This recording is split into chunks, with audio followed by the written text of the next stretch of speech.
second summit? Sorry?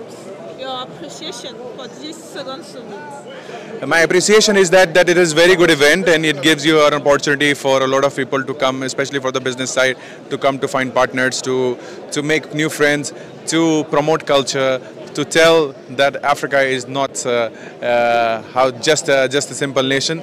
It is a land of opportunities. That's what I said. Russia is also a land of opportunities. When two continent Africa and a country like Russia get together along, I think you don't need anyone. So, and especially I have a big love for Africa. So I've been there. I love the people.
S'il vous plaît.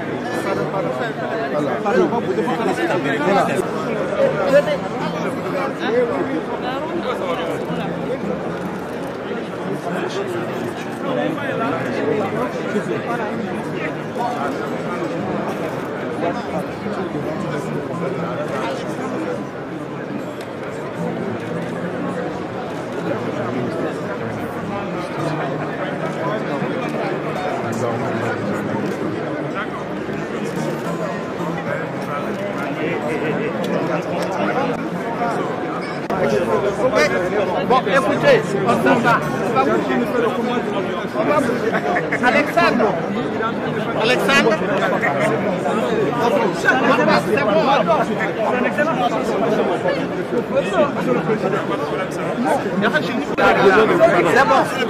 Ok. Non, c'est bon. Téléphone, attendez. Non, c'est bon.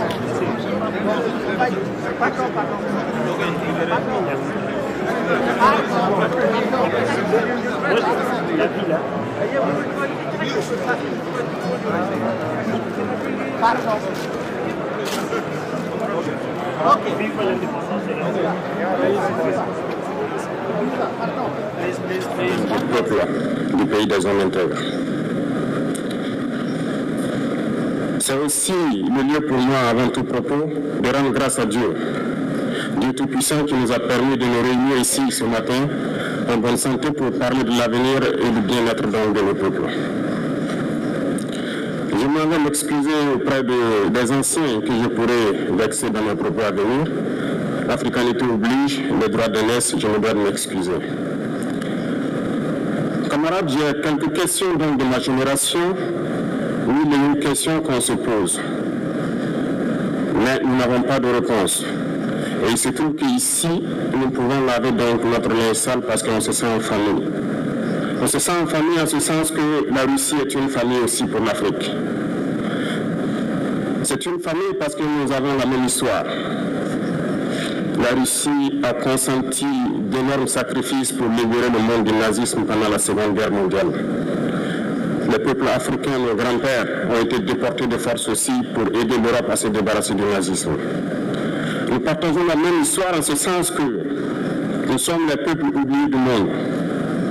Qu'ils soient dans les livres d'histoire, dans les documentaires ou films, on tend donc à balayer le rôle prépondérant qu'a joué la Russie et de l'Afrique dans cette lutte contre le nazisme. Nous sommes ensemble parce que actuellement nous sommes là pour parler de l'avenir de nos peuples, de ce qui va advenir demain, de ce monde libre auquel nous aspirons, de ce monde sans ingérence dans nos affaires internes. Nous avons les mêmes perspectives et je souhaite que ce sommet soit l'occasion donc de pouvoir tisser de très bonnes relations en vue d'un meilleur avenir de nos peuples. Les questions que mes générations se posent sont les suivantes, si je peux me résumer, c'est de ne pas comprendre comment l'Afrique, avec tant de richesses sur notre sol, avec une nature généreuse, de l'eau, du soleil en abondance, l'Afrique est aujourd'hui le continent le plus pauvre. L'Afrique est un continent affamé. Et comment se fait-il que les chefs d'État traversent donc le monde à mendier? Voici des questions que nous nous posons et que nous n'avons pas de réponse jusque-là. Nous avons l'occasion de tisser de nouvelles relations. Et j'espère que ces relations puissent être les meilleures pour donner un meilleur avenir à nos peuples. Ma génération me charge aussi de dire que, par ce fait de pauvreté, ils sont obligés de traverser l'océan pour essayer de rallier l'Europe. Ils meurent dans l'océan. Mais que prochainement, ils n'iront pas traverser parce qu'ils viendront devant nos palais pour chercher leur pitance quotidienne. Pour ce qui concerne le Burkina Faso, aujourd'hui nous sommes confrontés depuis plus de 8 ans à la forme de manifestation la plus barbare, la plus violente du néocolonialisme, de l'impérialisme.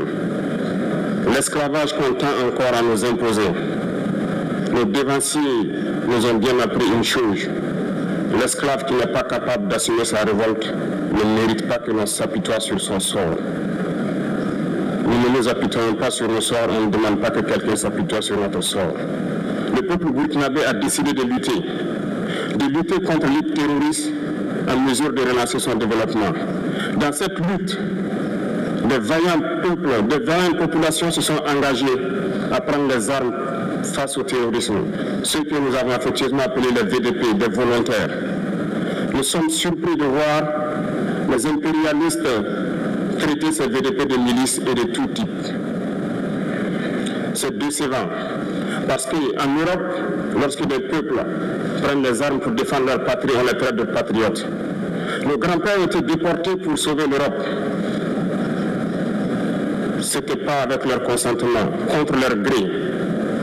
Et bien au retour, on se rappelle bien qu'à Tiaroy, lorsqu'ils ont voulu revendiquer leurs droits élémentaires, ils ont été massacrés. Cela ne fait rien donc. Lorsque nous, peuple, nous décidons de nous défendre, on le traite de milices. Mais là n'est pas le problème. Ce qui est le problème, c'est de voir des chefs d'État africains qui n'apportent rien à ces peuples qui se battent, mais qui chantent la même chose que les impérialistes en nous traitant de milices, en nous traitant donc d'hommes qui ne respectent pas les droits de l'homme. De quels droits de l'homme parle-t-on? Nous nous offusquons contre cela et c'est honteux. Il faut que nous, chefs d'État africains, nous arrêtons de nous comporter donc en marionnettes qui dansent à chaque fois que les impérialistes tirent sur les ficelles. Hier, le président Vladimir Poutine a annoncé l'envoi de céréales en Afrique. Nous sommes bien contents. Nous lui disons merci pour cela. Mais aussi, c'est un message passé à nos chefs d'État africains, parce qu'au prochain forum, nous ne devrons pas venir ici sans avoir assuré, pour ceux qui ne connaissent pas la guerre, l'autosuffisance alimentaire de nos peuples. Nous devons prendre l'expérience de ceux qui ont pu déjà atteindre cela en Afrique, tisser de bonnes relations ici et tisser de meilleures relations avec la Fédération de Russie pour pouvoir assouvir les besoins de nos populations. Je ne serai pas peut-être long, le temps est imparti et très court. Nous sommes obligés de nous arrêter à un moment donné.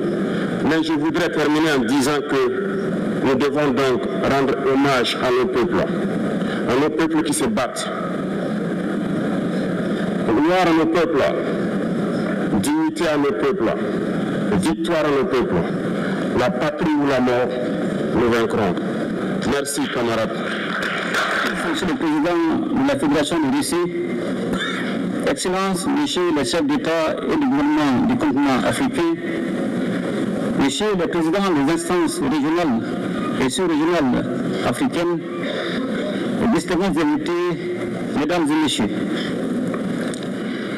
Je voudrais tout d'abord saluer et remercier son Excellence M. Vladimir Poutine, président de la Fédération de Russie, et l'ensemble du gouvernement de la Fédération de Russie, et au comité d'organisation pour l'invitation qui m'a été adressée et pour l'accueil combien chaleureux qui a été réservé à ma délégation à l'occasion de ce deuxième grand rendez-vous Russie-Afrique à Saint-Pétersbourg, ville-pont chargée d'histoire. Excellences, Monsieur le Président, distingués invités, la tenue du sommet de Saint-Pétersbourg, moins de 4 ans après celui de Sochi en 2019, témoigne une fois de plus de la qualité du partenariat stratégique entre la Russie et l'Afrique. Un partenariat fondé sur une amitié de longue date, la sincérité, le respect mutuel, toutes choses qui impriment un caractère spécial à nos relations. Le Mali n'accepte pas de continuité géographique, encore moins de langue en commun avec la Russie. Cependant, nos deux pays entretiennent de solides relations d'amitié et de coopération depuis 1960, date de l'accession de notre pays à l'indépendance. En dépit des bouleversements intervenus, nos relations se sont densifiées et diversifiées avec des succès et des réalisations dans les domaines stratégiques comme les infrastructures, l'agriculture, la santé, l'enseignement supérieur et la recherche scientifique, la géologie et les mines, ainsi que la défense et la sécurité. Malgré la situation géopolitique et la conjoncture mondiale, il est évident, et cela est bien un constat, que le peuple malien est fortement mobilisé aux côtés des autorités de la transition, dont l'objectif est de construire et de consolider dans la durée un partenariat stratégique gagnant-gagnant entre le Mali et la Fédération de Russie pour le bonheur de nos deux peuples. Un tel partenariat est d'autant plus indispensable que la Russie a su prouver dans les moments difficiles son statut de partenaire traditionnel du Mali, tant par sa fiabilité que par son dynamisme dans l'accompagnement de notre pays pour relever les défis cruciaux du moment tout en respectant notre souveraineté. Convaincu que la restauration de la paix, de la stabilité et de la sécurité est la pierre angulaire de tout développement, nous avons décidé d'assumer pleinement notre responsabilité première, qui est de protéger nos populations et de défendre l'intégrité de notre territoire. Ce choix stratégique intervient après une décennie de présence des forces internationales sans résultat tangible et dont le chemin consistait à entretenir la menace sur notre territoire et nous maintenir dans la dépendance. C'est pourquoi Dans le cadre du renforcement des capacités opérationnelles des forces de défense et de sécurité, le Mali a noué avec la Russie un partenariat militaire dont je tiens à saluer la fiabilité. Ainsi, avec l'appui de la Russie, le Mali recouvre progressivement sa pleine souveraineté sur l'ensemble de son territoire et nos forces de défense et de sécurité opèrent en toute autonomie et en toute liberté d'action. Les forces maliennes sont désormais dans une dynamique offensive, reprenant du terrain et réduisant de façon significative les attaques ciblant les camps militaires et les civils, permettant ainsi le retour progressif des personnes déplacées et des services sociaux de base dans plusieurs localités. Aussi voudrais-je, Monsieur le Président, vous renouveler ma profonde gratitude pour l'appui de votre gouvernement sous votre impulsion qui a permis à mon pays de connaître des avancées significatives dans le cadre de la lutte contre le terrorisme. La coopération entre les deux pays ne saurait se réduire aux seules questions de défense et de sécurité. Elle embrasse également les domaines du renforcement des capacités en ressources humaines par l'augmentation des bourses d'études dans tous les secteurs stratégiques, ainsi qu'aux relations économiques et commerciales. Ainsi, le partenariat entre les secteurs privés de nos deux pays connaît aujourd'hui une nouvelle dynamique.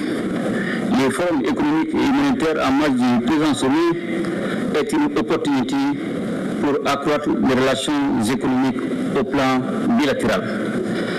Monsieur le Président, Mesdames et Messieurs, profondément enracinés dans nos traditions sociales communes à de nombreux pays africains, les Maliens sont fiers de cette appartenance au continent africain, riche de sa diversité et baigné de traditions séculaires, d'égalité, d'équité, du respect de chaque société et des droits humains fondamentaux.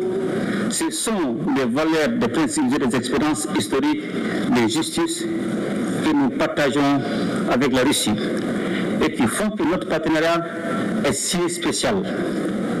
Aujourd'hui plus que jamais, les destins des peuples africains et russes sont liés. Cette interdépendance exige une réponse collective et appropriée aux défis auxquels nous devons ensemble faire face. Sans cette cohésion, l'affirmation de la souveraineté pleine et entière de nos États, la lutte contre le terrorisme et la pauvreté, de même que la promotion des droits et des libertés, ne peuvent être conduites efficacement. Comme vous le savez, la région du Sahel en général et le Mali en particulier est depuis quelques années en proie à une crise multidimensionnelle résultant de l'intervention de l'OTAN en Libye. Et cela a rendu plus vulnérables les populations déjà confrontées aux effets combinés des facteurs sécuritaires, sociopolitiques, économiques, climatiques, environnementaux et récemment sanitaires liés à la pandémie de la COVID-19. Je voudrais également saisir cette occasion pour remercier tous nos amis et partenaires qui continuent d'exprimer leur solidarité et leur soutien au pays du Sahel en vue de renforcer la résilience de nos populations face à l'insécurité alimentaire et nutritionnelle cyclique. Aussi voudrais-je, Monsieur le Président, encourager la reprise des discussions relatives à la conclusion d'un accord international juste et équitable permettant l'exportation des céréales à destination du continent africain. S'agissant des différends qui opposent la Russie à l'Ukraine, le Mali invite les organisations internationales à plus d'ouverture et de pragmatisme en vue de poursuivre et renforcer les efforts pour un règlement pacifique de la crise. Monsieur le Président, Mesdames et Messieurs, membres des Nations Unies, le Mali reste attaché à la coopération internationale, au multilatéralisme et à un ordre international fondé sur des règles justes et équitables. Il est donc primordial que tous les membres des Nations Unies respectent les valeurs et principes fondamentaux du droit international et agissent de manière à protéger et faire respecter la Charte des Nations Unies. C'est la raison pour laquelle le Mali soutient l'initiative de la Russie, appelant à un nouveau consensus pour défendre les buts et principes de la Charte. La multiplication des crises et des conflits en dépit de l'implication de la communauté internationale plaide en faveur d'une nouvelle architecture de la sécurité internationale qui passera forcément par une réforme du Conseil de sécurité de l'ONU. Notre organisation commune doit s'adapter au monde multipolaire afin de conserver toute sa crédibilité. L'instrumentalisation et la politisation de la question des droits de l'homme doivent cesser, de même que le système deux poids, deux mesures. La question de l'élargissement du Conseil de sécurité est aujourd'hui un point majeur à l'ordre du jour de la réforme du système des Nations Unies.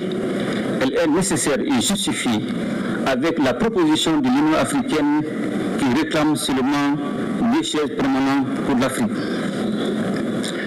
Le sommet de Saint-Pétersbourg nous donne l'opportunité de tracer ensemble les contours d'un espace commun de prospérité, de stabilité et de sécurité. Il reste entendu que ce cadre rénové sera élaboré sur la base des principes de respect mutuel, de relations d'égal à égal et des intérêts partagés au bénéfice de nos populations. Monsieur le Président, Mesdames et Messieurs, la situation économique mondiale,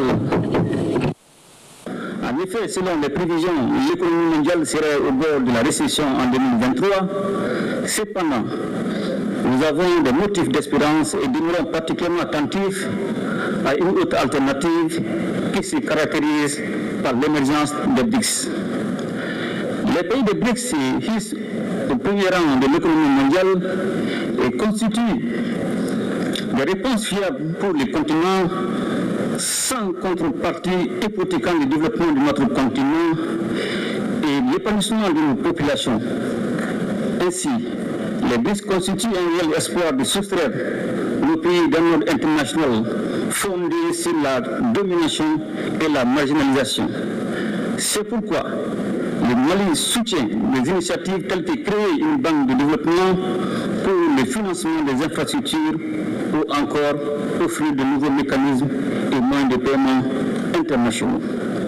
Excellences, Monsieur le Président, Mesdames et Messieurs, dans un monde marqué par de nombreux défis complexes, la tenue de ce sommet a été accueillie avec enthousiasme en Afrique. Et je suis persuadé que les conclusions courageuses et innovantes à la hauteur des enjeux du moment permettront d'aboutir à un partenariat rénové et revitalisé entre le continent et la Russie, exempt de désinformation. Je ne saurais terminer mon propos sans réaffirmer notre entière disponibilité à poursuivre et renforcer ces relations avec l'ensemble des partenaires sur la base du respect des 3 principes qui guident l'action publique en République du Mali, à savoir le respect de la souveraineté du Mali, le respect des choix stratégiques et des choix des partenaires opérés par le Mali, la défense des intérêts vitaux du peuple malien dans les décisions prises. De même, fidèle à son engagement panafricain, mon pays continuera à œuvrer au sein des organisations sous-régionales et régionales pour la réalisation de l'intégration africaine. Vive la coopération russo-africaine, vive l'amitié russo-malienne. Je vous remercie.